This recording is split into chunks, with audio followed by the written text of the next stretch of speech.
Bueno, la semana pasada nos quedó mucho material que ver, nada más estuvimos viendo apenas el día 1, pero este, la vez pasada, en el curso anterior, o sea, cuando lo tomamos la primera vez, en Pentateuco, en lugar de ser 10 semanas, yo creo que yo me tardé como lo doble, bro. Porque es como lo doble, porque es mucha información, es bastante para verla. Claro, se supone que en la casa ustedes lo ven completo, y aquí nada más hacemos un recuento y despejamos dudas, ¿verdad? Pero hay tanto que complementar. Bueno, vamos a la semana número 3. Hay algo que quisieran hablar de la semana 2, o sea, de la creación, de los días de la creación. ¿Preguntas? ¿No? Ok, vámonos entonces a la semana 3. Semana número 3. Página 49, hermanos. El pecado, ¿verdad?, entra a la humanidad. Sabemos que el pecado no es creación, ¿verdad?, de Dios. Sí, hermana, sí tengo un libro extra. Ok, creo que aquí tengo uno.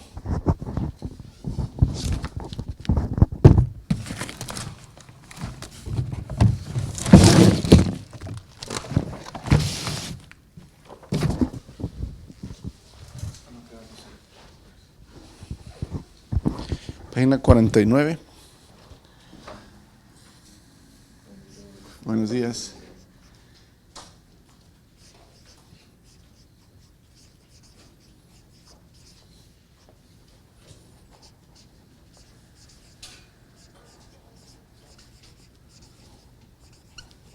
El pecado y la humanidad. Muy bien. Primero tenemos que definir que el pecado no es creación de Dios. La humanidad es creación de Dios, ¿verdad? El hombre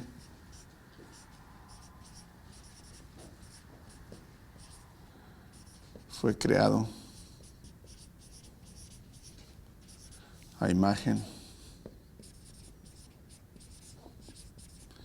y semejanza de Dios.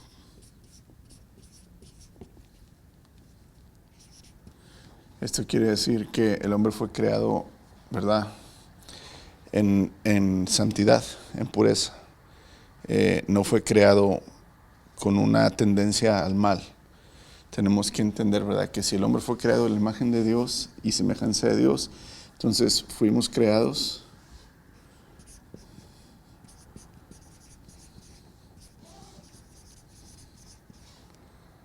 en santidad, pureza,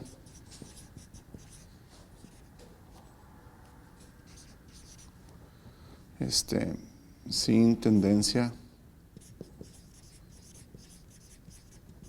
hacia el mal.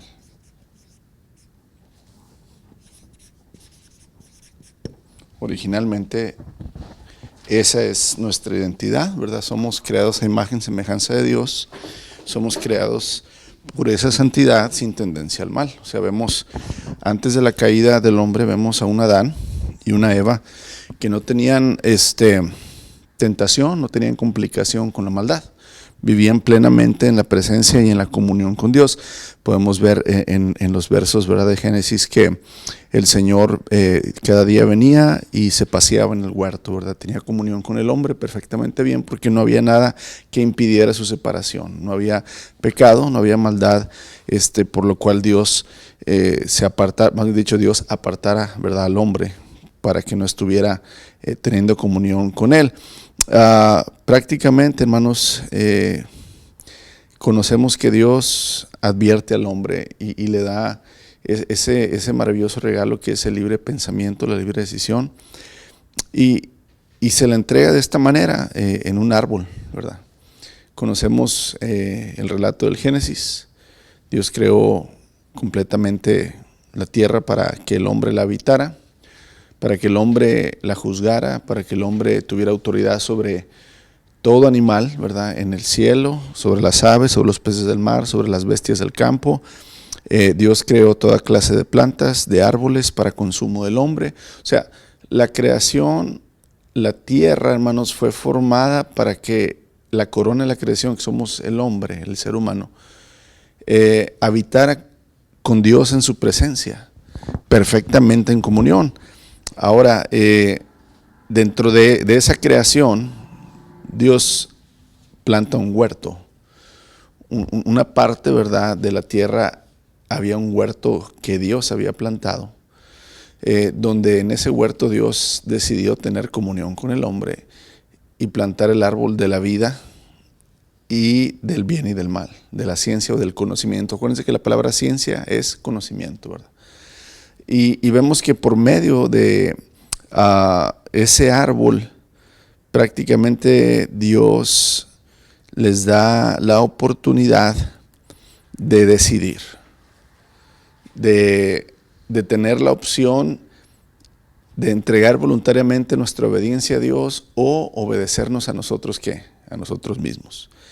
El símbolo del árbol del conocimiento, el bien y el mal, no es culpar a Dios de nuestro pecado como humanidad. O sea, es decir, si Dios no hubiera hecho el árbol del bien y el mal, entonces, ¿verdad?, no fuéramos pecadores. No, hermanos. En realidad, el árbol del conocimiento, el bien y el mal, es bueno.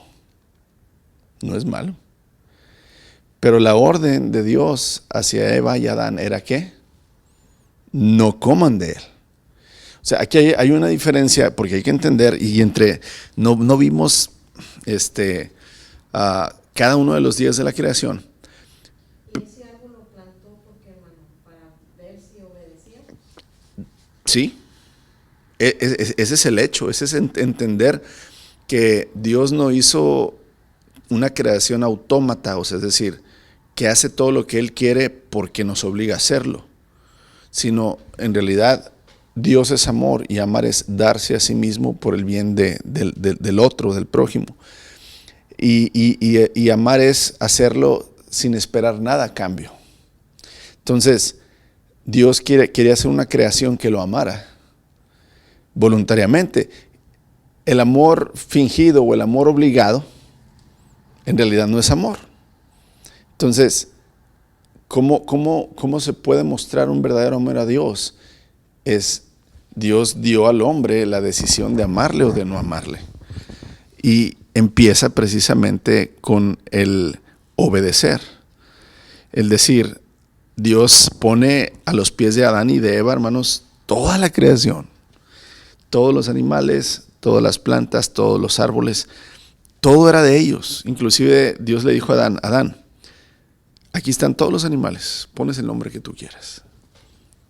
O sea, es decir, Dios le dice al hombre, te entrego todo mi amor, lo que yo creé, te lo doy, te lo entrego para que tú tengas autoridad sobre ellos, ejerzas juicio sobre ellos y tú les vas a poner nombre, tú los vas a cuidar, tú los vas a alimentar. O sea, es decir, están a tu disposición todo. Le estaban tratando prácticamente como Jesús, ¿verdad? Como hijos, somos creación, sí. O sea, Adán es hecho a semejanza. Acuérdense, Adán no tuvo madre ni padre biológicos. ¿Quién fue su padre y su madre? Dios, ¿verdad? Yahweh, ¿verdad? El Dios todopoderoso, el que existe desde siempre y para siempre. Entonces, sí, es su hijo directamente Adán. Y le entrega absolutamente todo. La gloria, cuando decimos todo, acuérdense, la gloria es del Señor. La posición de Dios y de creador, esa no se le entrega a Dios a nadie, ¿verdad? Cuando decimos le entregó todo, estamos hablando todo lo concerniente a la creación de la tierra, ¿verdad? Porque acuérdense que ya hablamos acerca de que Dios creó las cosas que no se ven. De eso no le entregó poder Dios al hombre. Le entregó el poder sobre la tierra, ¿sí? Sobre los peces del mar, sobre las aves de los cielos, sobre las bestias del campo, sobre las plantas, sobre todo lo que está debajo del cielo. Dios le dio la autoridad al hombre de gobernarlo. Es una manera de decirle, te amo, te entrego lo mío, ¿verdad? Entonces, aquí Dios no necesita probar nada. Dios sabe lo que va a ocurrir. O sea, no es como que si Dios dijo, voy a ponerle un árbol al hombre y voy a ver si este me es fiel o no. No, Dios sabe lo que iba a suceder. Y aquí es donde entonces muchos culpan a Dios y dicen, es que si Dios sabía lo que iba a suceder, ¿por qué Él lo hizo?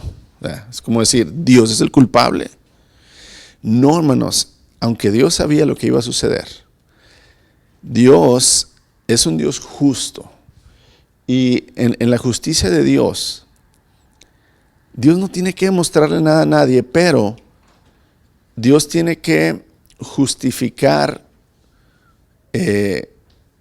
su juicio y su bendición.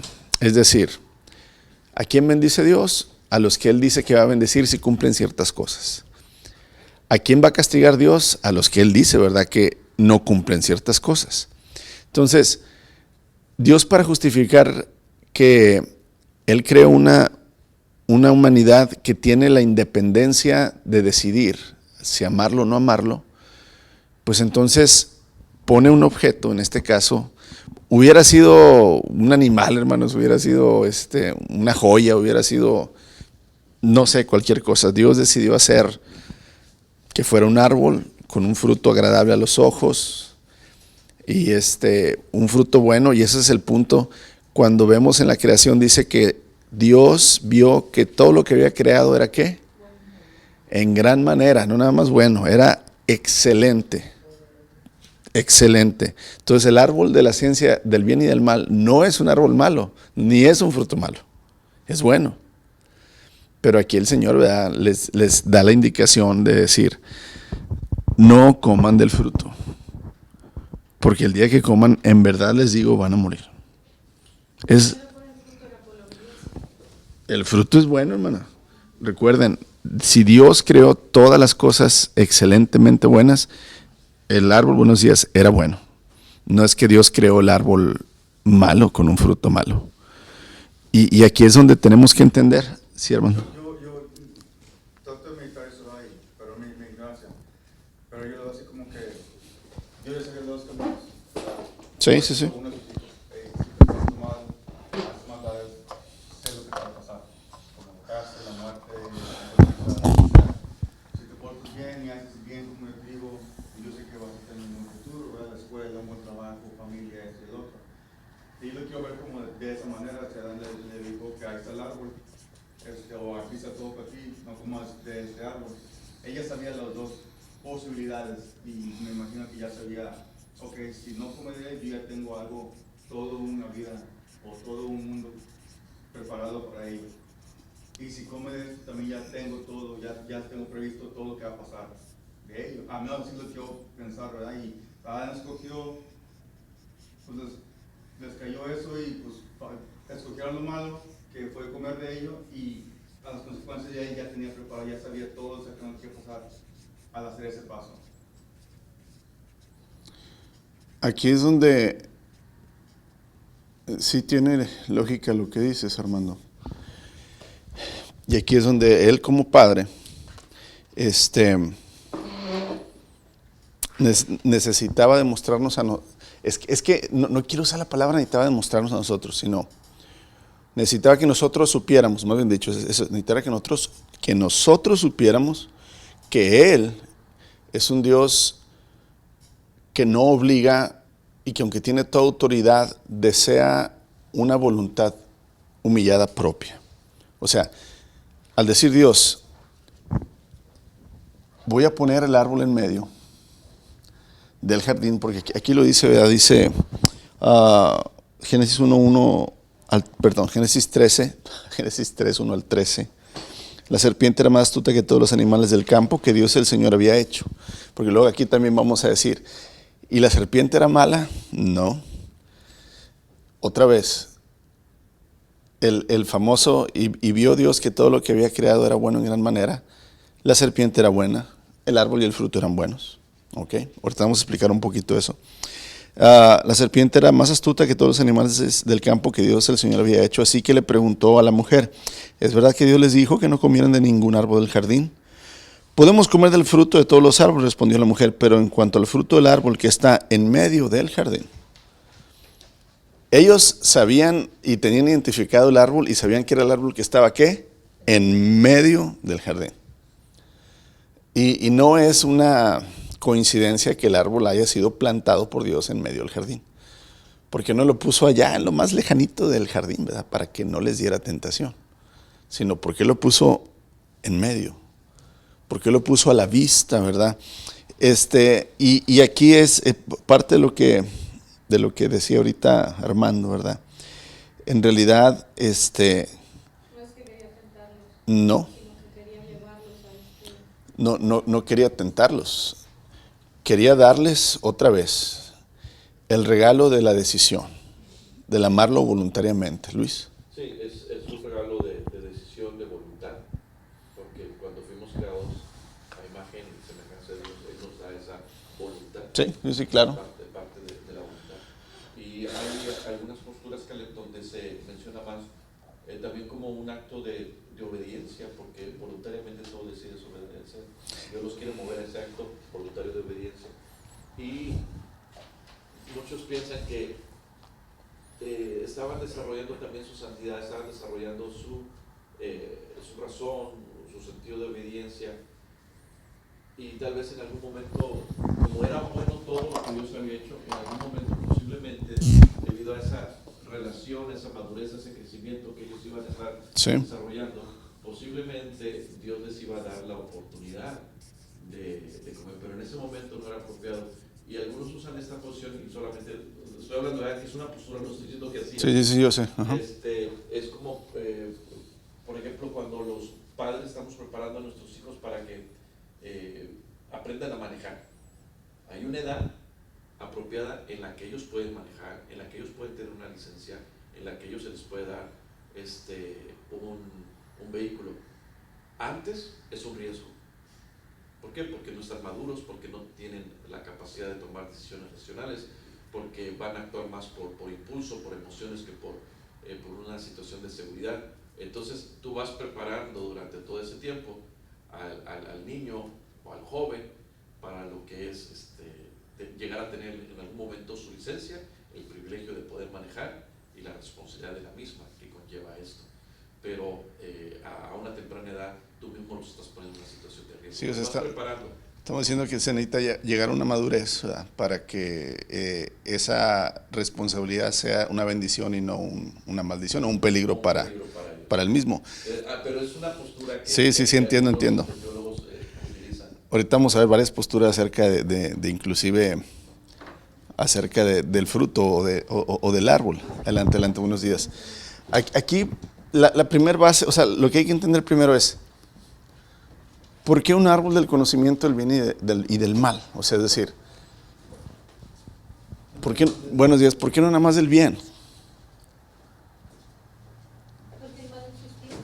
Ya existía el mal, ok. Ya había habido una caída. Ya existía el mal, entonces aquí decir, si Dios creó todo lo bueno, ¿quién creó el mal? Tenemos como referencia en la palabra de Dios, hermanos, que, ¿verdad? Pues Lucifer, un querubín de Dios,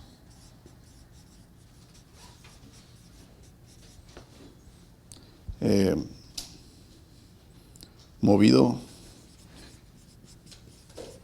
por su deseo egoísta del ser igual a Dios,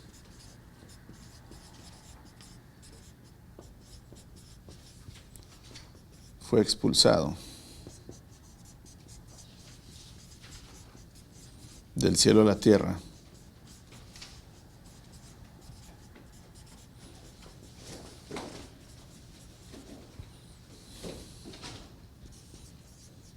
por causa de su rebelión.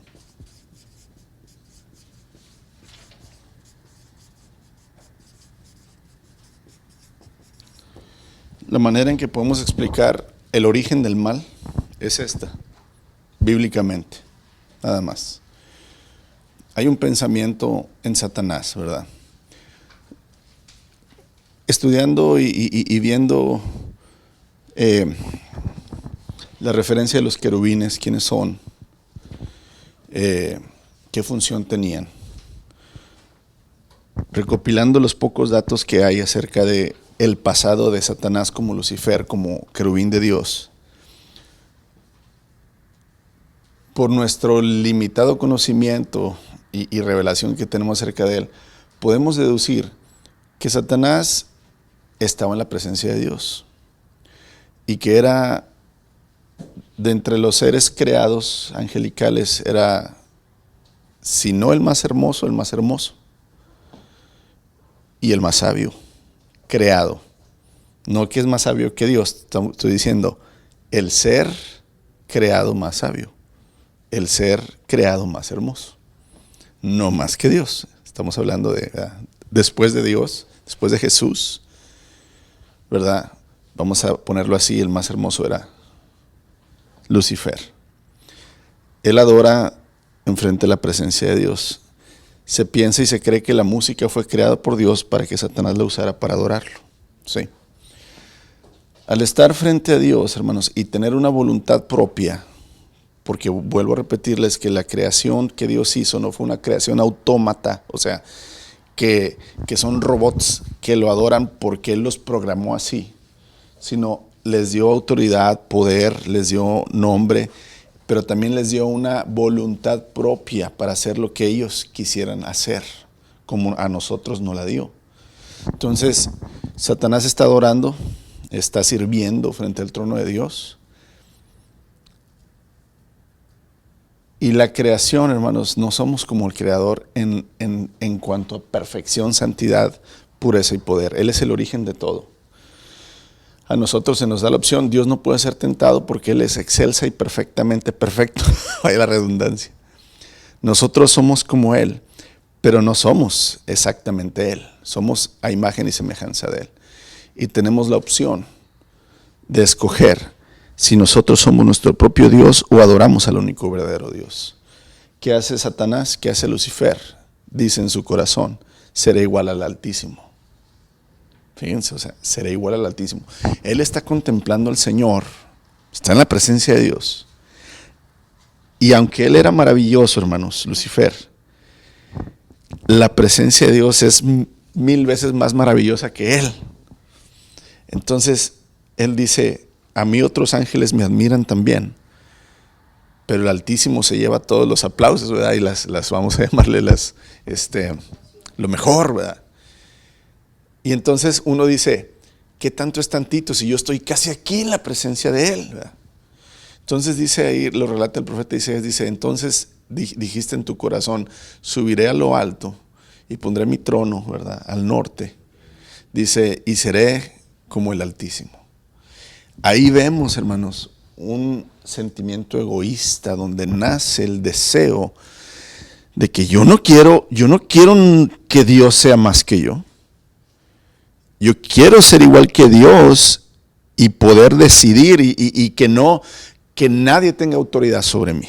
Pastor, y de hecho eso fue lo que le ofreció Eva, que serían... Es que ese es el pecado original, hermanos. El pecado original realmente es el egoísmo, el yo. Soy yo soy mi propio Dios. ¿Sí? Esa es la naturaleza caída. Entonces, vemos que cuando Él es verdad, tiene ese deseo egoísta de ser igual a Dios, hermanos. Entonces, en la tradición judía, acuérdense que todos los nombres en hebreo tienen un significado de origen. O sea, haz de cuenta, el nombre describe y le da identidad a la persona. ¿Sí? Yo les dije que Dios está en su trono, ¿verdad? Su trono es algo, no precisamente una silla, sino un lugar. La presencia de Dios está ahí. Y Él nada más habla. Él no necesita pararse, Él no necesita mover un dedo, Él no necesita soplar para que... No. Él nada más habla. Dice que con el poder de su palabra las cosas suceden. Entonces en la tradición hebrea dice que cuando Satanás empieza la rebelión en los cielos, o sea, empieza Él a decirle a otros ángeles, oye, tú puedes ser tú mismo. Yo puedo ser yo mismo, no tenemos que depender de Dios. Ángeles le creyeron y empezaron también ellos a querer, ¿verdad?, rebelarse en contra de Dios. Entonces Dios dice que pronuncia la palabra Miguel. Y Miguel significa ¿quién como el Altísimo? ¿Sí? Ese es el significado de Miguel, el arcángel Miguel. ¿Sí? Cuando el Señor dice Miguel, ¡fum!, aparece ¿quién como el Altísimo? ¿Sí? Entonces Miguel es el que echa a la tierra a Satanás y a sus ángeles que le siguen. Ahí es cuando es creado Miguel. Estoy diciendo en la tradición hebrea judía, hermano, estoy diciendo que la Biblia dice esto, ¿ok? Sí, para que no digan, el pastor dijo que en la Biblia. Entonces, Daniel, Miguel, Israel, todos el término L en hebreo, ¿verdad?, es referencia a Dios, ¿sí? Entonces, Miguel, ¿verdad?, es quien como el Altísimo, o sea, no hay nadie. Entonces Dios dice, crea este ángel, y entonces de ahí Dios primeramente no necesitaba que hubiera un guardián de los cielos, porque no había maldad, no había enemigos. A partir de que Lucifer y los ángeles se hacen enemigos, entonces el Señor crea un guardián para la creación, no para él. ¿Quién puede, hermanos, atacar a Dios? No, nadie, pero acuérdense que hay querubines, serafines, ángeles, hay principados, potestades, gobernantes de las regiones celestes, hay una creación preadámica, o sea, antes de Adán. Entonces el Señor crea a Miguel, el arcángel, y Miguel hace, ¿verdad?, la función de un capitán, un guardián, ¿verdad?, celestial. Entonces vemos aquí que es expulsado a la tierra Satanás y sus ángeles que se rebelaron. De ahí viene el origen del mal en la tierra. Ya Satanás estaba, hermanos, cuando fue creado Adán y Eva en la tierra. Sí, o sea, esta rebelión sucede antes que el hombre sea creado. Porque vemos en el principio que la tierra estaba desordenada y vacía y estaba inundada. Acuérdense que los juicios de Dios es por medio de la purificación, lo vuelve a hacer en el diluvio, vuelve a inundar la tierra. ¿Sí? Entonces en el principio creó Dios los cielos y la tierra. Ese es el principio de principios. Pero luego vemos que algo sucede porque dice, y la tierra estaba desordenada y vacía, y el Espíritu de Dios se movía sobre la faz de las aguas. Entonces vemos aquí una creación, ¿verdad?, que está, no quiero decir destruida, pero que está, ¿verdad?, desordenada. Entonces vemos que el mal inicia en Satanás, es expulsado de la presencia de Dios hacia la tierra. Entonces el Señor ya la semana pasada vimos, ¿verdad?, separa las aguas, ¿verdad?, de las aguas de abajo las llama océanos, las aguas de arriba las llama, ¿verdad?, cielos. Hace una expansión entre ellas, que es donde nosotros vivimos, ¿verdad?, entre la tierra y las aguas de arriba. Y entonces ahí, hermanos, es donde el Señor hace esta creación hermosa y se crea un lugar para Él y para tener comunión con el ser humano, que es el huerto de Getsemaní. Perdón. El huerto del Edén. El huerto del Edén. Ok. Entonces hasta ahí vemos que el Señor crea al hombre a su imagen y semejanza, en pureza, ¿verdad?, en santidad y también en voluntad. O sea, es decir, el hombre, aunque no es sabio como Dios cuando lo creó, sí es semejante a Dios en el aspecto, ¿verdad?, que tiene voluntad propia y que tiene, ¿verdad?, la capacidad de gobernar, de decidir, de crear, ¿verdad? Entonces, prácticamente hasta aquí, hermanos, vemos que el origen del mal es Satanás, son sus ángeles, y prácticamente aquí vemos y es introducido entonces estos seres angelicales. Tengo una pregunta, pastor. ¿Es posible que Dios haya decidido hacer al hombre para humillar a Satanás por lo que él hizo en el cielo y él ya tenía planeado todo, ¿verdad?, todo lo que iba a hacer, de poner al hombre, él ya había dado la caída, de cambiar a Jesucristo, la redención y todo eso, para tener esa relación con nosotros y de alguna forma iba a ser más humillante para Satanás, que iba a impedir que volviera a suceder. Le digo esto porque una vez yo me pregunté, Ajá. bueno, Satanás pecó en el cielo, ¿y qué tal que cuando nosotros estemos allá, a alguien se le ocurre volver a pecar? Pero el Señor me llevó a la cruz y me hizo saber que nuestra garantía era Cristo, que eso ya no iba a ser posible, ¿verdad? Ajá. Entonces, ahí ayer Debbie me preguntaba lo mismo. Oye, mami, si Satanás te pone el cielo, entonces quiere decir que cuando estemos allá es posible que alguien lo haga. Y esa fue mi respuesta. Yo le dije, yo creo que ya no, hija, porque cuando eso sucedió, Cristo no había venido a morir por nosotros. Pero ahora Él es nuestra garantía de que en la eternidad vamos a estar. Ya no va a poder haber maldad ahí, ya no va a haber nada malo. Así es. Dígame usted si estoy. Ok. Parte del infierno ya estará puesto en, Buenos. Buen día. ya estará en acción el infierno porque está preparado para Satanás y sus ángeles. Entonces, esa Es buena pregunta. Es muy válida. Tenemos que pensar en la mente de Cristo, ¿sí? Tenemos que conocer a Dios. Por eso, acuérdense, hermanos, Juan, ¿qué es? Juan 1:9, Juan 3:11, donde dice, Juan 3:19. Y esta es la vida eterna, que te conozcan a ti, el único Dios verdadero, y al Hijo a quien tú enviaste. Conocer a Dios no significa nada más conocer de Dios, el plan de salvación, lo que hizo en la cruz, es conocerle a Él, cómo piensa, cómo siente, cómo ama, cómo perdona, cómo actúa, cuáles son sus planes.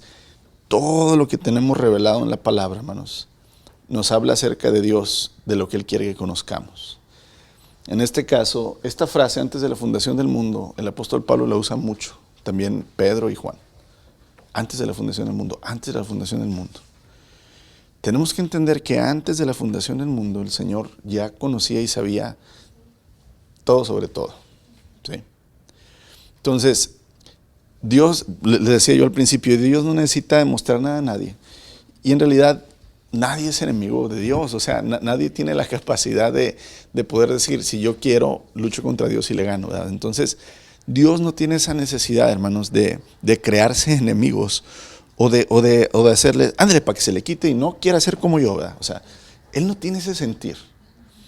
Todo lo que hace Dios lo hace por medio de sus atributos y su naturaleza, su justicia, su santidad, su pureza, su misericordia, su amor, su ira.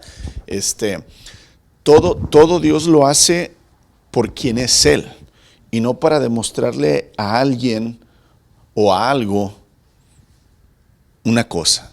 Entonces no es como que voy a crear al hombre para darle la torre a Satanás. La idea no es correcta, sino que en realidad, amados, porque aquí diríamos, no, pues entonces Dios es injusto porque Él ya sabía que Satanás iba a hacer eso y entonces hizo al hombre para que entonces le diera picones a Satanás. No hay necesidad, en realidad. Sino que Dios en su plan eterno, en su mente y en su corazón, vuelvo a repetir, hizo una creación celestial y terrenal capaz de tener voluntad propia. ¿Para qué? Para que esta creación le amara voluntariamente. Dios no necesita amor, Él es la fuente del amor. Si amamos a Dios o no, no va a disminuir para nada el poder de Dios, su eternidad. O sea, en realidad volvemos a lo mismo. Amar es darse a sí mismo por el bien de otros, sin esperar nada a cambio. Ese es el amor. Porque de tal manera amó Dios al mundo que ha dado a su único Hijo. ¿Para qué? Para que todo aquel que en Él crea no se pierda, mas tenga vida eterna. El amor es dar. Dios tiene tanta vida que Él quiere darla, que Él es gustoso, gozoso de hacerlo. Inclusive Colosenses, aquí Pablo lo explica de una manera, ¿verdad? Formidable. Colosenses capítulo 1, dice en el verso 3, siempre oramos por ustedes, le está diciendo Pablo a la iglesia, y le damos gracias a Dios el Padre nuestro Señor Jesucristo, porque hemos oído de su fe en Cristo Jesús y del amor que tienen por todo el pueblo de Dios. Ambas cosas provienen de la firme esperanza puesta en lo que Dios les ha reservado en el cielo. Ustedes han tenido esa esperanza desde la primera vez que escucharon la verdad de la buena noticia. Esa misma buena noticia que llegó a ustedes ahora corre por todo el mundo, da fruto en todas partes mediante el cambio de vida que produce. Espérame tantito, déjame encuentro Perdón, es Efesios, hermano, no Colosenses, perdóname, es Efesios 1:3. Toda la alabanza sea para Dios el Padre, nuestro Señor Jesucristo, quien nos ha bendecido con toda clase de bendiciones espirituales en los lugares ¿qué? Celestiales. Aquí ya, yo les pregunto, a ver, ustedes, ¿tienen o sienten alguna bendición celestial ahorita en este momento? No, porque yo no he estado en los cielos, pero ya estamos bendecidos, ¿cómo? Con bendiciones ¿qué? Celestiales, porque estamos unidos a Cristo. Y aquí está la frase, incluso antes de haber hecho el mundo, ahí está esa frase, ¿verdad? Dios nos amó y nos eligió en Cristo para que seamos santos e intachables a sus ojos. Dios decidió de antemano adoptarnos como miembros de su familia al acercarnos a sí mismo por medio de Jesucristo. Eso es precisamente lo que Él quería hacer y le dio gran gusto hacerlo.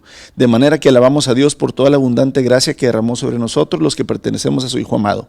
Dios es tan rico en gracia, es donde les digo, Él es tan rico, Él es tan la fuente de todo lo bueno, hermanos, dice, que derramó sobre nosotros los que pertenecemos a su Hijo. Dios es tan rico en gracia, estamos en el verso 7, y bondad, que compró nuestra libertad con la sangre de su Hijo y perdonó nuestros pecados. Él desbordó otra vez, aquí dice, ¿verdad? Su bondad sobre nosotros junto con toda la sabiduría y el entendimiento. Ahora nos ha dado a conocer su misterioso plan, otra vez habla aquí, ¿verdad? Del plan acerca de Cristo, un plan ideado para cumplir el buen propósito de Dios. Aquí otra vez nos habla de que todo se originó en el corazón y en la mente de Dios, ¿verdad?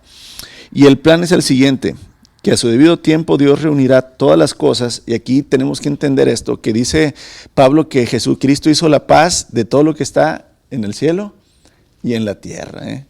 No nada más con nosotros. Esa es una interrogante que no vamos a poder explicar, hermanos, pero no, o sea, ya explicamos la vez pasada que Dios creó las cosas que vemos y las que no vemos, dice Pablo. Y luego dice, sean dominios, principados, potestades en regiones celestes. O sea, es decir, hay cosas celestiales, hermanos, que no comprendemos y no vamos a poder comprender porque la Biblia no habla de ellas, pero que sabemos por fe que existen. Principados, potestades, gobernantes de las regiones celestes. Hay también una revolución en los cielos. Y aquí estamos viendo que hubo una revolución y una rebeldía en los cielos. Todo ha sido reconciliado por Cristo Jesús. No nada más nosotros, la humanidad, sino también los seres celestiales. Hay algo que no sabemos. Sí, todo está hablando de la esperanza, de la gracia, de la bondad, ¿verdad? De la libertad, del perdón de nuestros pecados. Dice, el plan era el siguiente, que a su debido tiempo Dios reuniría todas las cosas y las pondría bajo la autoridad de Cristo, todas las cosas que están en el cielo y también las que están en la tierra. Otra vez, cielos y tierra, cielos y tierra. Es más, dado que estamos unidos a Cristo, hemos recibido una herencia de parte de Dios porque Él nos eligió de antemano y hace que todas las cosas resulten de acuerdo con su plan. Plan, ¿verdad? Todo de Dios. Entonces aquí es, el mal ya estaba en el plan de Dios, sí, Dios creó el mal, no. Pero a pesar de que Él sabía, y ahí es donde radica el amor de Dios, hermanos. Sabiendo Él que su creación se podía rebelar en contra de Él, aún así los creó y los amó. O sea, tenemos que entender que en el corazón de Dios es tanto su amor por su creación que nos dio la capacidad de decidir de amarle o no amarle. Estuvo dispuesto a perder a su creación. Pero como Él sabía que su creación se iba a perder, ideó el plan de la redención, el Hijo. Ok, voy a crear esta creación semejante a mí, pero les voy a dar una voluntad propia, que ellos decidan. No quiero que me amen obligadamente, no quiero que me adoren porque me tienen que adorar.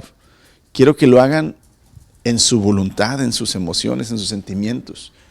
Que lo hagan de una manera donde yo reciba realmente su amor y su admiración propio de ellos y no algo que yo obligué. Y para aquellos, ¿verdad?, que lamentablemente van a caer en la herencia de Satanás, el mal, voy a redimirlos por medio de mi Hijo Jesucristo. Y eso a los que quieran ser redimidos, a los que quieran volver a mí. Entonces, es hermoso, y Juan lo describe, porque de tal manera amó Dios al mundo, que ha dado a su Hijo unigénito. Y luego pone una restricción, para que todo aquel que crea en Él, hay una restricción ahí, no es que todo el mundo va a ser salvo, porque luego hay personas que piensan que al final, hermanos, Diosito tan bueno que es, Diosito tan santo, que nos ama a todos, que al final va a decir, ay no, pobrecitos, están quemando, vamos a salvarlos a todos. No, hermanos, Él dice, para que todo aquel que crea en Él no se pierda. Ese es una restricción, hermanos, nada más el que crea en Él. Y creer en Dios es obedecerle, amarle. El que me ama obedece mis mandamientos, ¿sí? No sé, la palabra que crea es como constante, ¿verdad? Como perseverante. Entonces aquí viene una doctrina de la fe. ¿Qué implica creer? No es una creer intelectualmente. Es realmente, ¿verdad? El creer significa una humillación y una entrega en obediencia al Señor. Una sujeción completa, ¿verdad? Entonces no es nada más. ¿Quién cree que Dios es verdad? ¿Que existe Dios? No, pues todos. No, pues no, pero eso no van a ser salvos, sino los que entreguen voluntad. Ahorita vamos. Es que levantó la mano. Ok, entonces hermanos, vemos aquí que menciona algunos seres angelicales, ¿verdad? Entre ellos el iniciador del mal, Satanás, un querubín. Hay serafines, hay arcángeles. Menciona otro querubín, el Génesis, cuando dice que cuando expulsa a Adán y a Eva, dice que Dios puso un ¿qué? Protector a la entrada del huerto, para que el hombre no entrara y comiera del árbol de la vida y entonces viviera eternamente en pecado. ¿Sí? Entonces, vemos que en realidad, hermanos, hay seres angelicales al servicio de Dios. Vuelvo a repetir, Dios no necesita pararse de su trono para nada. Para nada. Él gobierna desde ahí con su palabra. Él habla y todas las cosas son hechas. Ahí le va, hermanos. ¿Cuándo vio usted que Jesús le dijo a Pedro, agárrame ese endemoniado? Déjame, le pongo la mano encima para sacar el chamuco y tirarlo. No. Sal fuera. Y se revolcaban y salían para afuera. Y el Señor decía a la mar y al viento, enmudece, calma. ¿Y qué hacía el viento y el mar? Obedecían. Así, hermanos, la palabra. Digo, él no necesitaba hacer nada, ¿verdad?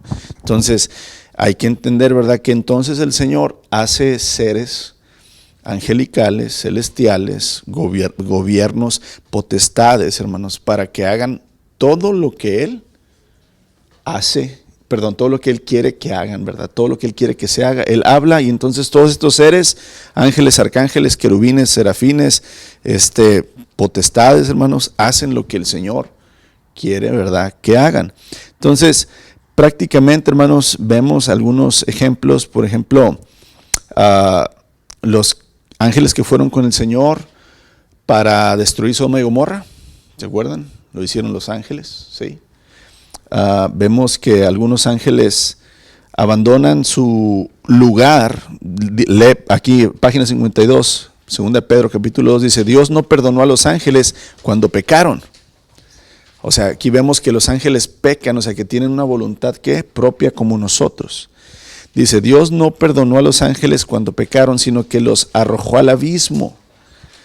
El abismo, hermanos, no existe los hoyos negros en el espacio, hermanos. El abismo es precisamente lo más profundo de esta tierra. En el mar, ¿verdad? Lo más profundo. Donde no hemos llegado aún. Los arrojó al abismo, dice, metiéndolos en tenebrosas cavernas y reservándolos para el juicio. O sea, Judas también menciona esto.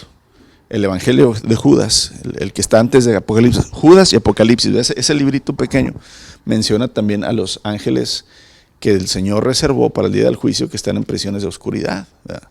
Entonces vemos que todo esto es un mundo espiritual y físico al mismo tiempo, ¿sí? Vuelvo a repetirles, hay muchas interpretaciones. ¿Cuál es mi interpretación, hermanos? La que se ve en la Escritura a simple vista, sin sacarle mucha No, es que posiblemente aquí, ¿verdad? Literalmente, y también, ¿cómo se dice el otro? Figurativamente, no está hablando de un abismo real, ¿verdad? Entonces el infierno que es preparado para Satanás y sus ángeles no es literalmente un lugar, es algo figurativo. El cielo entonces es figurativo, hermanos, donde van las almas y los muertos, o es literal. Entonces tenemos que entender que hay muchas cosas que no debemos de interpretarlas de una manera diferente, tal cual vienen ahí, debe de ser. Mire. ¿Dónde está el infierno? Y dice que en una cita dice que unos ángeles van a ser reservados para un juicio y que los arrojó a la misma. Bueno, Luego dice que aquí los arrojó a la tierra. en Judas, aquí están, mira, en la página 52, en Judas, verso 6, y en 2 de Pedro, capítulo 2, verso 4, están esas dos citas que tú estás hablando. Dice, los ángeles que no se mantuvieron su posición de autoridad, sino que abandonaron su propia morada, los tiene perpetuamente encarcelados en oscuridad para el juicio y día final. Ese es Judas. Y luego aquí Dios no perdonó a los ángeles cuando pecaron, sino que los arrojó al abismo, metiéndolos en tenebrosas cavernas y reservándolos para el juicio. ¿Sí? Sabemos que el cielo es arriba, hermanos. ¿Sí?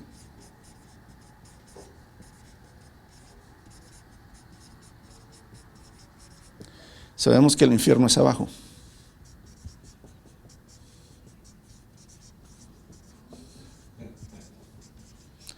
¿Por qué? Así lo dice la palabra de Dios. Dice, alzaré mis ojos hacia abajo, dice. O también dice, ¿verdad? Los cielos cuentan tu gloria, Señor, la morada siempre es hacia arriba, hermanos. El hombre es enterrado, ¿verdad? Y puesto en la tierra. Entonces, aquí en la representación tenemos que entender, ¿verdad? En la cosmología bíblica, prácticamente, ¿verdad? Pues la tierra, hermanos. Y el cielo, ¿sí? Vemos que prácticamente el Seol, el lugar de los muertos, ¿verdad? El infierno, el abismo, Hades, ¿verdad? El lugar de tormento y tantas, está lo más alejado posible de la morada de Dios. Morada celestial de Dios.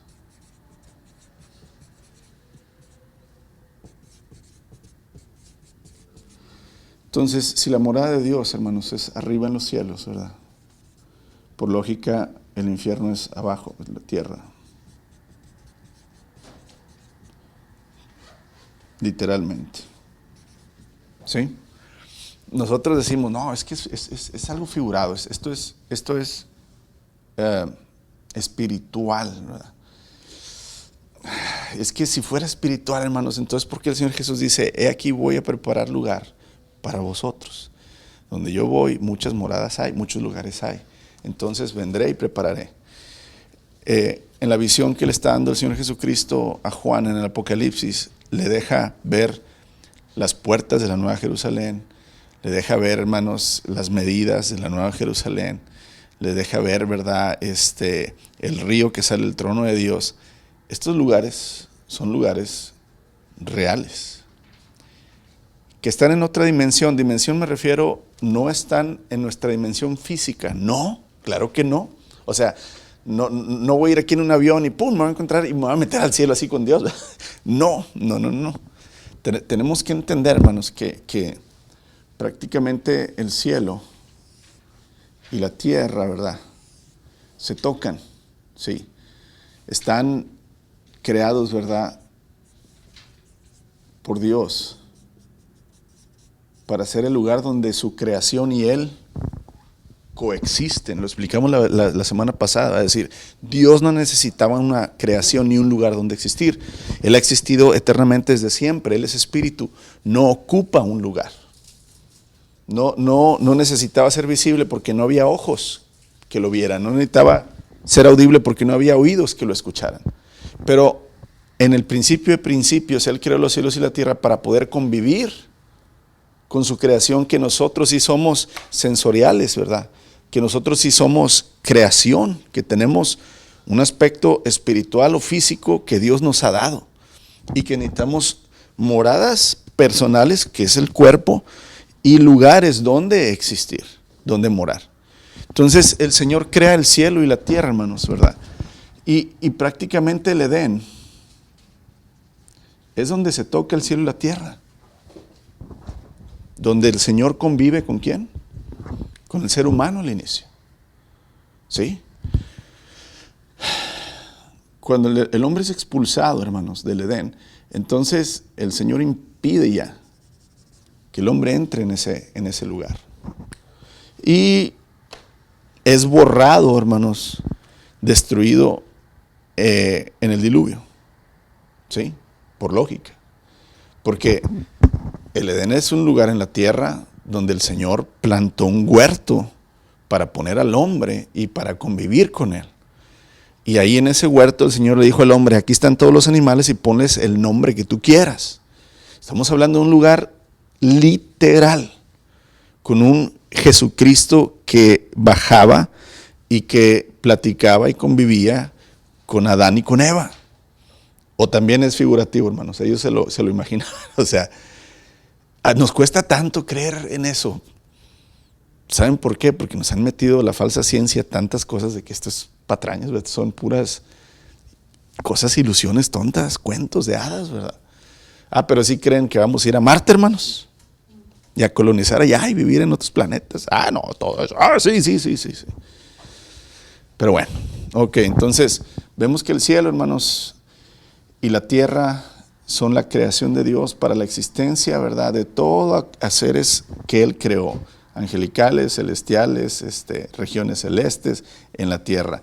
Entonces, todas las direcciones que tú ves, yo tuve un estudio de esto y creo que se los di cuando les di el de cosmología bíblica, hablando acerca de esto. En realidad, anteriormente la gente tenía más noción de esto, hermanos, que nosotros. O sea, prácticamente todos los pueblos egipcios y todos ellos hablan del inframundo, de las entradas al infierno, los griegos, las entradas al Hades, ¿verdad? Los mayas. Dices tú, ¿qué creencias tan qué? Tan locas. Tan bien fumados esos. No, los fumados somos nosotros. Nos han borrado y hemos creído en la ciencia y en todo, nada más lo que podemos, en todo lo que podemos ver y comprobar, eso es lo que ¿qué? Lo que existe. Pero si te fijas, la mayor parte de la ciencia, hermanos, espacial, es ficción y teorías y números. Y la evolución que el hombre explica, ¿verdad? Nosotros son puras teorías y números. No hay evidencias. Y le puedes seguir así, ¿verdad? Con toda la ciencia que contradice la palabra de Dios y no hay nada certero. Todas son teorías. Y entonces aquí tenemos en realidad que el Señor dice que preparó, o sea, preparar quiere decir creó el infierno para Satanás y sus ángeles. Y entonces va a estar fuera de la presencia de Dios. Y si Dios expulsó a la tierra a Satanás primeramente, es un paso de decir, te expulso de mi presencia y mientras es el juicio, ¿cómo le llaman aquí que pagas una fianza y estás, tienes corte, ¿verdad? Pero puedes andar afuera, pero el día del juicio, ¡pum!, te van a meter a la prisión. Prácticamente así anda Satanás y sus ángeles. Por eso cuando el Señor Jesús saca los demonios del endemoniado gadareno, ¿cuál fue la reacción de los demonios, hermanos? ¿No nos mandes a dónde? Caray, los iban a mandar a un lugar físico donde ellos no pueden salir. Y le dijeron, Ahí donde dice que hay unos que están reservados en un lugar y otros, entonces hay en las dos partes. al parecer sí, porque Satanás anda uno aquí. Y Pablo dice, y acuérdense, el último día de esta semana es la guerra espiritual, ¿verdad? O sea, Pablo dice, porque no estamos luchando contra sangre y carne, sino estamos luchando contra principados, potestades, gobernantes de las regiones celestes. O sea, estamos hablando que sí, el Señor dejó libres a algunos. ¿Por qué? En su plan, Él sabrá por qué. Y en su plan por eso trajo al hombre al lugar donde estaba Satanás. No, pero acuérdense que Satanás no era el dueño de, o sea, no era la corona de la creación de Dios en la tierra, hermanos. Pero ahí donde Sí. lo arrojó, ahí Ah, sí, porque cuando ya dice al final que el infierno no fue creado para el hombre, la tierra fue creado, el Edén fue creado para el hombre, para que estuviera en la presencia de Dios. Pero el hombre decidió seguir ¿a quién? A Satanás. Entonces el hombre va a tener el mismo destino que Satanás si no es que se arrepiente y vuelve a Dios. ¿Sí? Ajá. Bueno, lo que pasa es que te hago estas preguntas porque, bueno, uno entiende, ¿verdad? Y con la fe y leyendo. Pero, por ejemplo, es que hay personas que dicen que, por ejemplo, en el tiempo cuando Jesús estaba en la tierra había endemoniados y Jesús Y ahorita no. a los demonios. Ok. Entonces muchos dicen, Te voy a explicar. no, es que hay dos teorías. Unos dicen que ya Satanás no tiene nada de poder y dicen, entonces le quitan poder a Satanás. Y hay otras personas que dicen, no, sí, tiene todo el poder. Entonces los que dicen que ya no tiene poder, ya no hay endemoniados, ya no hay nada. Y los que dicen que sí tiene poder, todavía.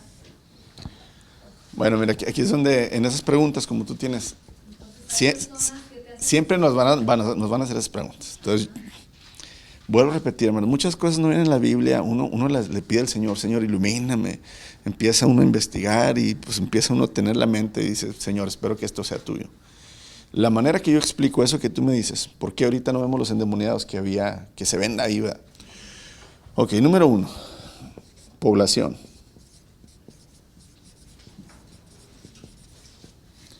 Ahorita somos 8,000 millones de personas, ¿sí? Hoy actualmente. En los tiempos del Señor Jesús, que estamos hablando en el año 30 después de Cristo. No sé, consúltenle ahí en el Google. Población aproximada en el tiempo de Jesús, para ver cuánta gente había. Unos cuantos millones, no creo que haya sido más no creo que le pegaran a 1,000 millones, a 1 billón. Pero póngale que les gusta unos, no sé, hermanos, 10 millones de personas a lo mejor en todo el mundo o menos. Ok, es importante esto porque estamos hablando que los demonios no son infinitos. O sea, vamos a decir, son una multitud son una multitud de 1,000 millones de demonios. Ok. Pero el pastor dice que de 200 a 300 millones de personas. Ok, fíjense, bueno, o sea, vamos a poner aprox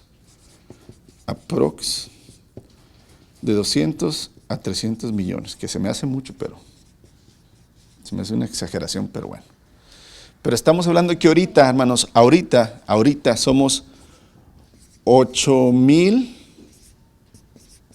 millones. 8,000 millones, o sea, aquí no le pegan ni a 1,000 millones, ¿me entiendes? Bueno, esa es una población. Número 2, Israel,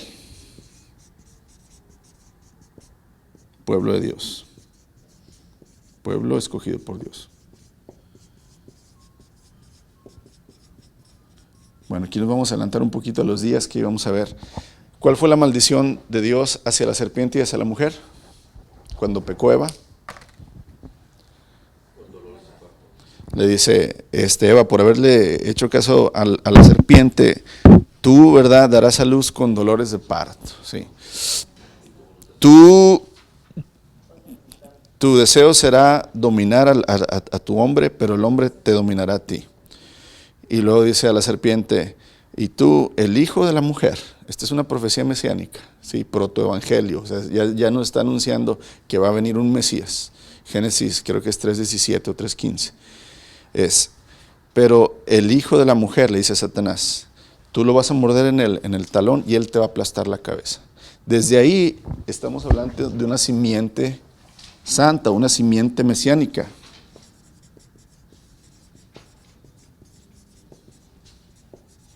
O mesiánica. O sea, ya Satanás fue advertido que un Salvador que viene del linaje, ¿verdad?, de Adán, del pueblo escogido por Dios, va a acabar con él. Entonces, Satanás, hermanos, siempre ha querido exterminar a los hijos de Dios. Siempre. Desde el principio. Entonces, vemos de continuo que Satanás siempre, a Abraham, a Isaac y a ellos, siempre los tiene en la mira, siempre. Ahora, ya cuando el pueblo de Israel está establecido, en los años del Señor Jesucristo, vemos que el que estaba endemoniado eran los judíos, no eran los griegos. Claro, los griegos estaban muertos en delitos y pecados, pero te sorprende, ¿de quién sacó los demonios el Señor Jesús? De los judíos. ¿Quiénes estaban enfermos de toda clase de enfermedades? Los judíos. ¿Quiénes estaban con la religión hasta el tope? ¿Verdad? Los judíos. Entonces ves que Satanás concentra, porque como todavía no había llegado el Mesías, él concentra todo su poder, ¿en dónde? En Israel. Los chinos, los griegos, los españoles, todos esos estaban muertos en delitos y pecados. Estaban corrompidos, eran de él. Pero estos, de donde va a venir el Mesías, ¿por qué crees que Herodes quiso matar? ¿Quién le dijo a Herodes, mata a todos los que han nacido en esta señal? Satanás.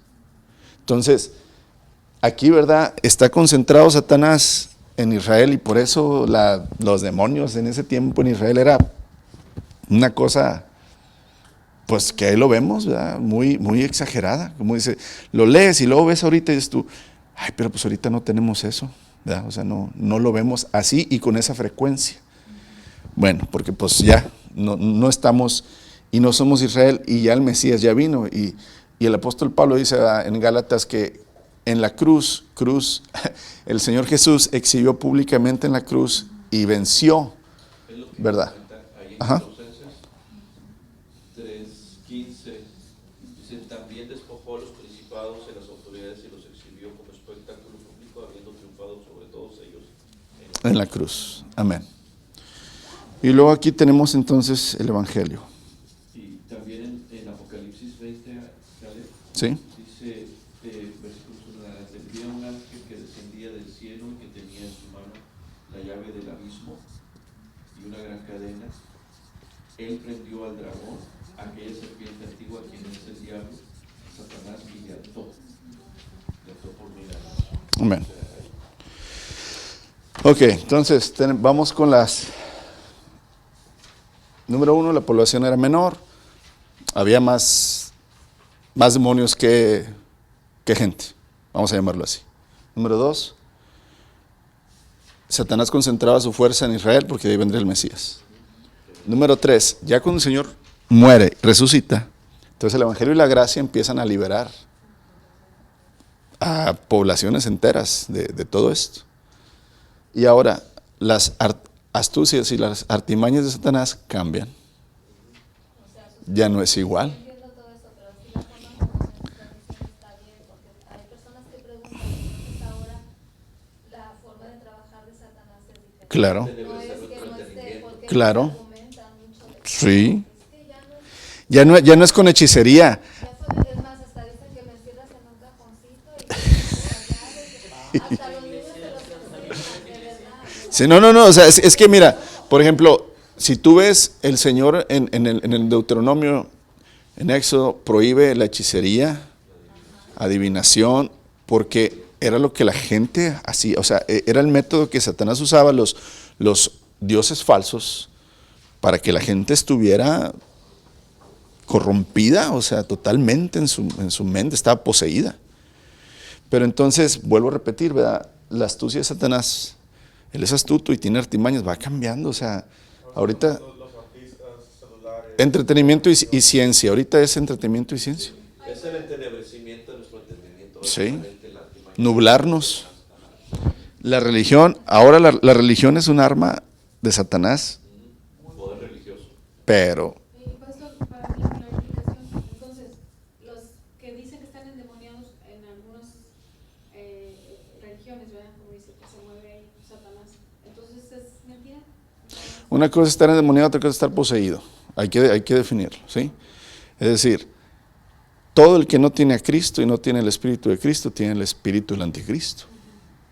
¿Sí? Pero acuérdense que nuestra voluntad es, Dios nos la dio a nosotros. O sea, nosotros todavía dominamos por sobre el espíritu que está, ¿verdad?, en contra de Dios. Cuando te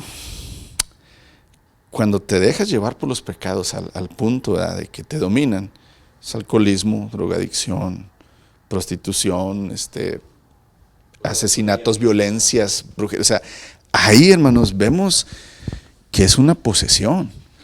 La manifestación es diferente. Tenemos que entender que las manifestaciones, hermanos, no son comunes. O sea, inclusive en el tiempo de Cristo, endemoniados había, o sea, poseídos por espíritu había muchos.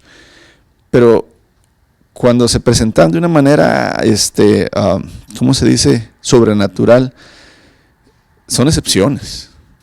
Pero el pueblo estaba completamente, espiritualmente estaba atado, como lo está hoy en día la gente. O sea, mira, vamos a ponerlo de esta manera.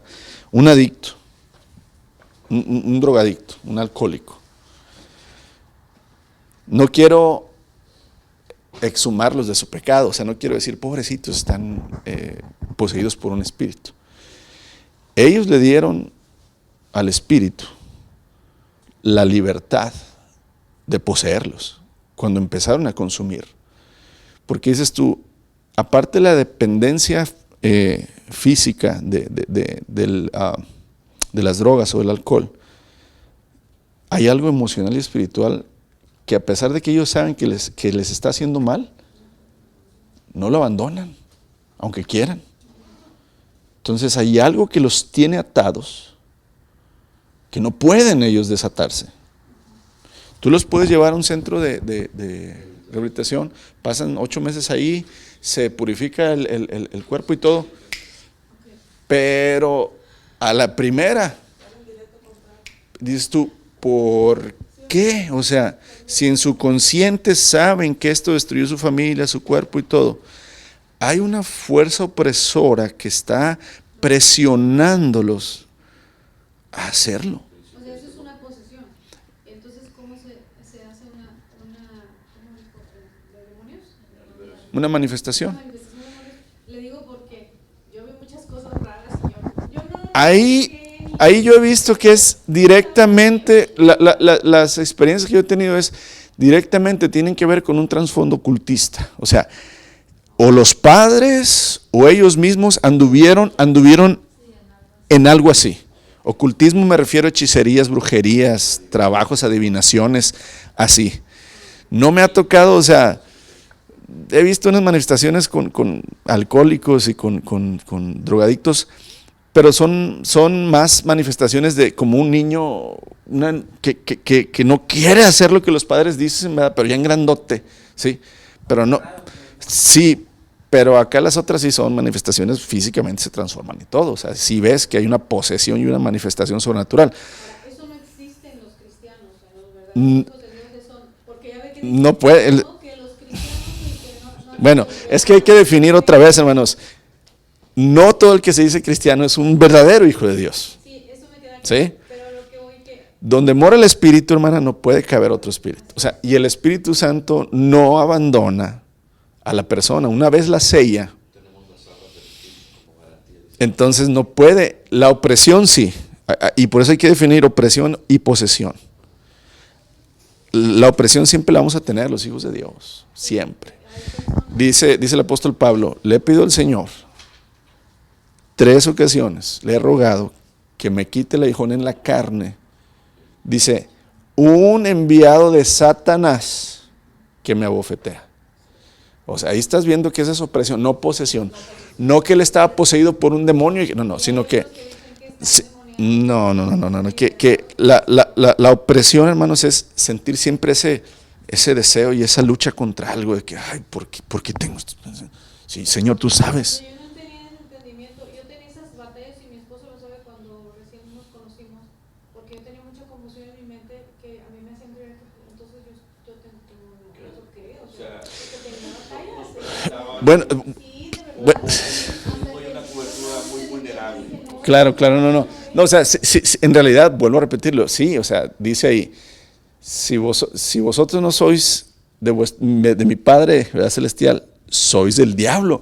Y sí, hermano, o sea, no es que adores a Satanás conscientemente, pero sí estás en su terreno y estás en su herencia, o sea, tenemos que entenderlo, Miriam. Bueno, entonces la opresión es como, por ejemplo, cuando, por ejemplo, hay cristianos que son bautizados y todo eso, y luego de repente todavía empiezan a consultar cartas, a creer los horóscopos. ¿Esa es opresión?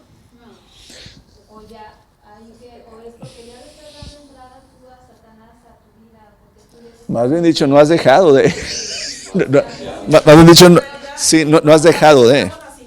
No ha habido un nuevo nacimiento, exactamente. Hiciste todos los pasos, pero en realidad no has cambiado tu forma de vivir. Sigues haciendo lo mismo. Sí, porque la opresión... Pero, por ejemplo, ahí cuando dice que el espíritu Fuerte. es puro, Ujú. Sí. la persona no lo hizo realmente. Disculpe que les interrumpa. Está como personas cristianas, ¿verdad? Que ahorita ya no están en el camino del Señor, que dicen que una vez salvo, siempre salvo, ¿verdad? Ellos piensan que aunque no están en los caminos del Señor, sí, que porque la salvación no se pierde. No que la salvación no se pierde, le digo, ok, estás en lo correcto, la salvación no se pierde. No se trata de que si se pierde o no se pierde, sino que se trata de que si en realidad la tuviste en algún tiempo. O sea, ¿realmente fuiste salvo? Naciste de nuevo, hubo una conversión. No se trata de que si la tuviste y que porque Dios no te puede poner, y que Dios te puede borrar, y que te puede poner, y que te puede borrar si te vas y vienes y te vas y vienes. No. Es que no se trata de eso. Se trata de que en realidad nunca fuiste salva. La opresión aquí es siempre la tendencia que va a haber de este mundo hacia que nosotros caigamos al mal. Esa es la opresión.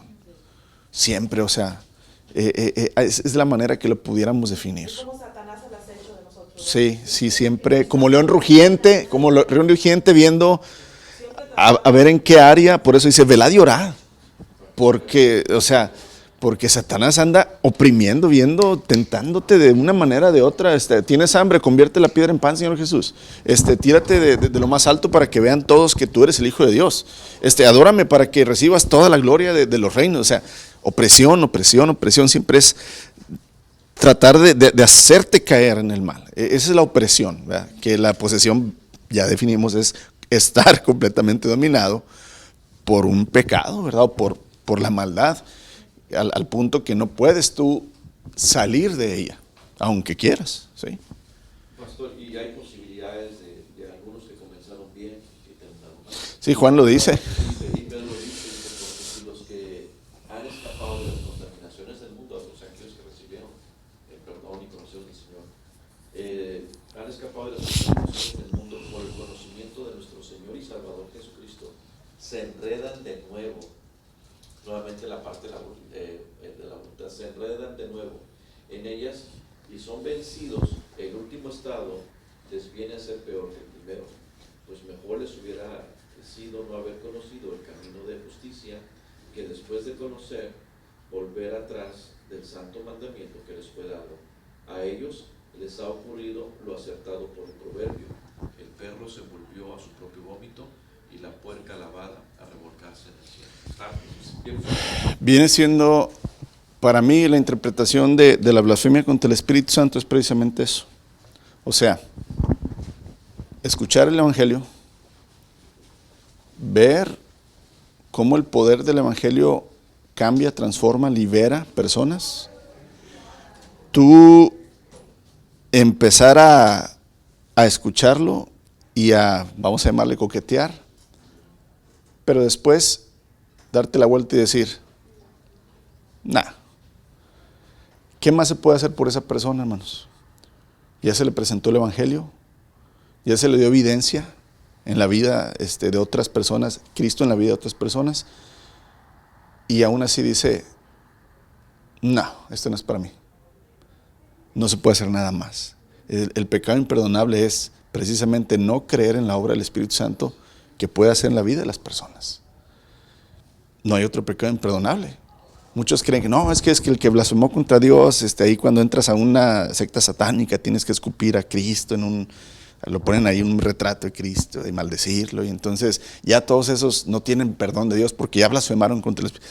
No es maldecir contra Cristo, hermanos. En realidad es la incredulidad en contra de Dios. La incredulidad en contra de Dios es el pecado imperdonable. O sea, ¿qué más puedes hacer por alguien que no cree?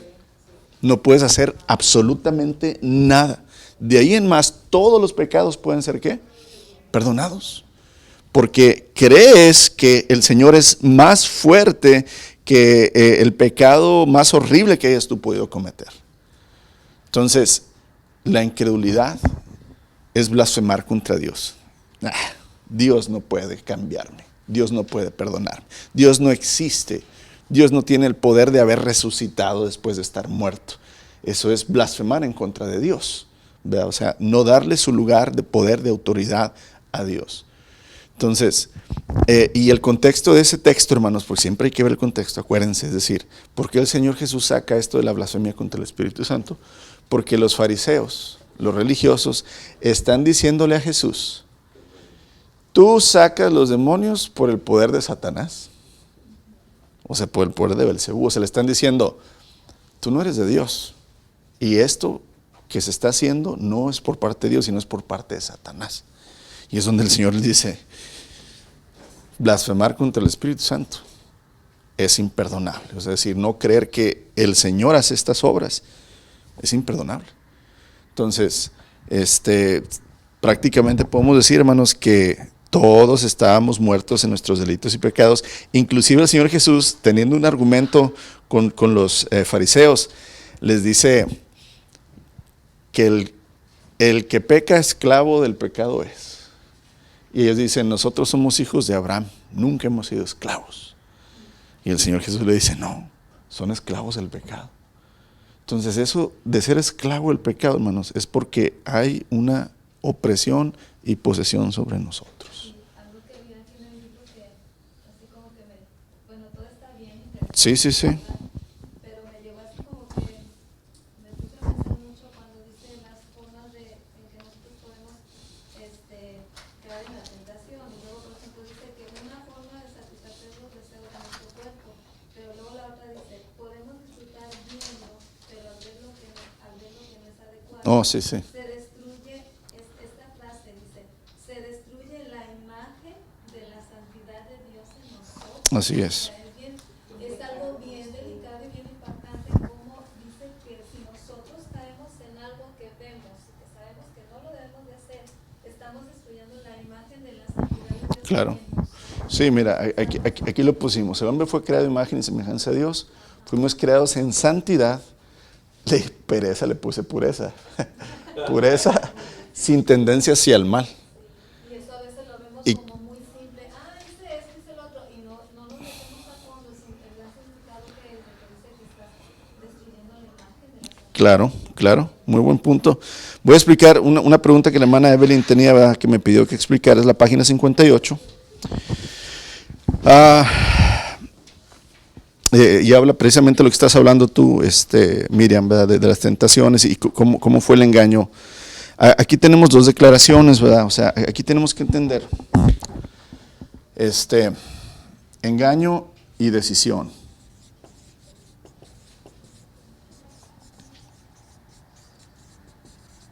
¿Decisión va con ese primero o? Primero con Seigo. Ok. ¿Con C y luego con ese? Sí, y luego ese. Ok. Engaño y decisión. Eva fue engañada para pecar. Adán decidió pecar. ¿Sí? Eso es lo que el apóstol Pablo está diciendo, ¿verdad? 1 Timoteo. Aquí, página 58. Además, no fue Adán el engañado, sino la mujer. Y ella, una vez engañada, incurrió en pecado. O sea, es decir, al principio, hermanos, hay que recordar esto, el diseño de Dios, y se los he repetido varias veces, ¿verdad?, que no tenemos un Dios machista, tenemos un Dios creador, perfecto, que hizo un diseño que funciona según su sabiduría. No creó Dios primero a la mujer y después al hombre. Creó Dios primero al hombre y después a la mujer. Hay una razón, hay un diseño, hay un ABCD. Dios crea al hombre, lo pone, ¿verdad?, en el huerto. Y yo les he dicho esto muchas veces. El Señor Jesús le enseñaba a Adán a vivir según sus propios deseos. O sea, Jesús le decía a Adán, Adán, yo quiero que hagas esto, cree esto para que tú así, esto lo vas a hacer de esta manera. O sea, el Señor le enseñaba a Adán como el padre a un hijo, ¿sí? Yo estoy seguro que Dios le enseñó a Adán acerca de Satanás, ¿sí? Tener cuidado con alguien que te va a estar diciendo lo contrario que yo, va a tratar de engañarte. Yo les apuesto que Satanás trató de engañar a Adán y no pudo, pero Satanás es astuto. Cuando Dios crea a la mujer, hermanos, Adán dijo, este es hueso de mi hueso y carne de mi carne. O sea, esta es mi tesoro, mi preciosísima, ¿verdad? Y la amó con todo su corazón. No había otra mujer. Y Dios la creó para él. Pero Satanás es astuto.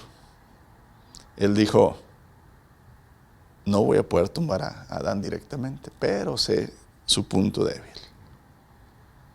Y entonces va y engaña a la mujer.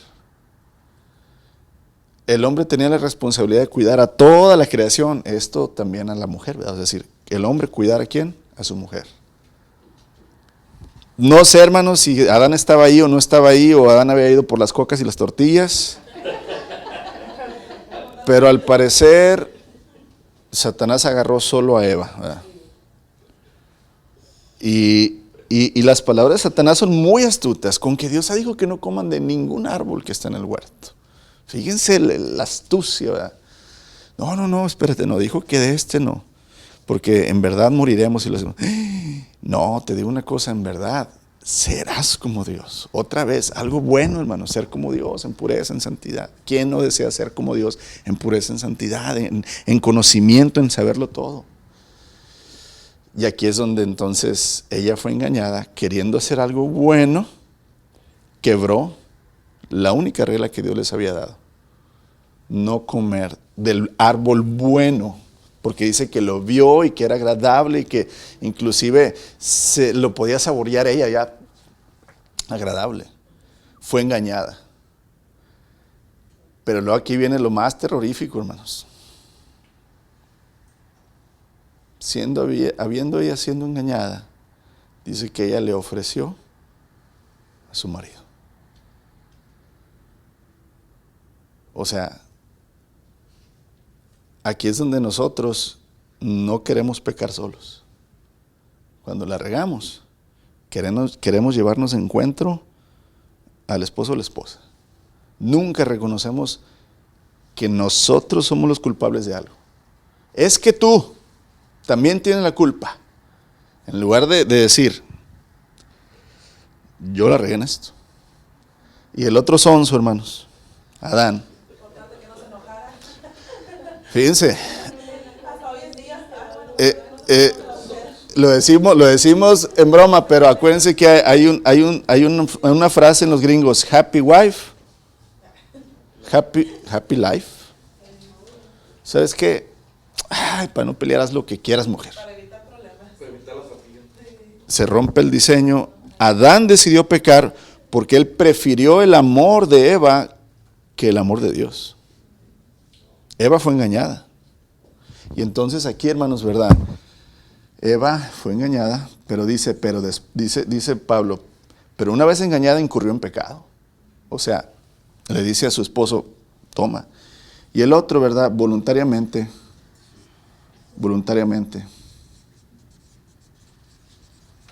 prefiere él a la creación de Dios que le dio a él, a la mujer, que al hombre. Y aquí es ambiguo, ¿verdad? También hay mujeres que prefieren a su hombre que a Dios, ¿verdad? Sí. Y aquí es donde, pues una lección muy grande, hermanos, es precisamente esa: decir, las tentaciones van a venir de donde menos lo esperas y con un toque de bueno. para los cristianos, ¿sí? O sea, así como el árbol era bueno, visible a los ojos, y el deseo de querer ser como Dios y tener conocimiento de bien y el mal era bueno, la intención de Sara de ayudarle a Abraham, de tener un hijo, era buena. La intención de David, hermanos, de saber cuántos soldados tenía su ejército, era buena. Y la intención de Salomón de casarse con muchas mujeres para hacer la paz con todos esos reinos era buena. Y así nos vamos. Hasta hoy en día las intenciones son buenas, pero cuidado, si se rompe tantito un principio bíblico, va a ser cuestión de pecado. O sea, entonces, aquí es donde la tentación, hermanos, siempre va a hacer uso de la naturaleza pecaminosa, del deseo egoísta que yo tengo. Acuérdense, la raíz del pecado es el egoísmo, soy yo. Satanás lo inventó, pero en mí la raíz del pecado soy yo. Ya no hay que echarle la culpa, ahora sí como decimos, pobre Satanás, le queremos echar también la culpa de todo. O sea, no. Yo soy tentado de mis debilidades. Entonces yo tengo que fortalecer en Cristo mis debilidades. Para que Satanás cuando venga, dice el apóstol Pablo, yo le he dicho al Señor, quítame ese aguijón. El Señor dice, no, Pablo, porque mi poder se perfecciona en tu debilidad. Porque cuando tú reconoces que eres débil, Pablo, te entregas a mí y oras y me buscas para no caer en eso. Y ahí es donde yo te pongo mi escudo. Pero cuando tú crees ser fuerte en todo, te alejas de mí y entonces te caes de boca, ¿verdad? Y eso es lo que pasa, hermanos. Dice que la caída primero viene la altivez de espíritus, es decir, no, hermanos, yo no batallo con nada. No, yo soy un santo, no me falta así andar volando. No, ya el Señor me quitó todo. No, hombre, 2, 3 meses ahí ves al hermano, ¿verdad? No, hermano, siempre decir, el espíritu está dispuesto, pero la carne es débil. Por eso siempre hay que estar conscientes de que Satanás anda buscando como león rugiente a quien devorar, que mi carne es débil y que solo el poder del Espíritu Santo es el que me puede sostener. Y entonces ahí me voy a dedicar al Señor y al Espíritu para que Él sea el que me fortalezca y que me lleve a la victoria que yo solo no puedo tener. Amén. Hay mucho más que explicar, hermanos, pero se acabó el tiempo. Espero que estén haciendo, ¿verdad?, toda su semana, día con día. Preguntas, por ejemplo, me gustó, la hermana Evelyn me mandó entre la semana, hermano, ¿podría explicar esto? Entonces, si usted tiene dudas, aunque yo sé que usted tiene una memoria de computadora y nada se le olvida, pues mejor está así. Si usted en lo que está estudiando tiene alguna duda, mándeme un texto. ¿Sabe qué? En la página tal, hermano, lo puedo explicar el domingo. Entonces yo me concentro, ¿verdad? Pastor, nomás para terminar, entonces, el infierno físicamente sí existe. No Sí. porque digo yo, bueno, si físicamente el cielo existe, por lógica, físicamente. Claro, sí, sí. físicamente sí existe. El abismo existe físicamente. Porque está la parábola de Lázaro y el rico, entonces digo yo, bueno, si es una parábola. Sí. ¿Es una parábola o es una historia real?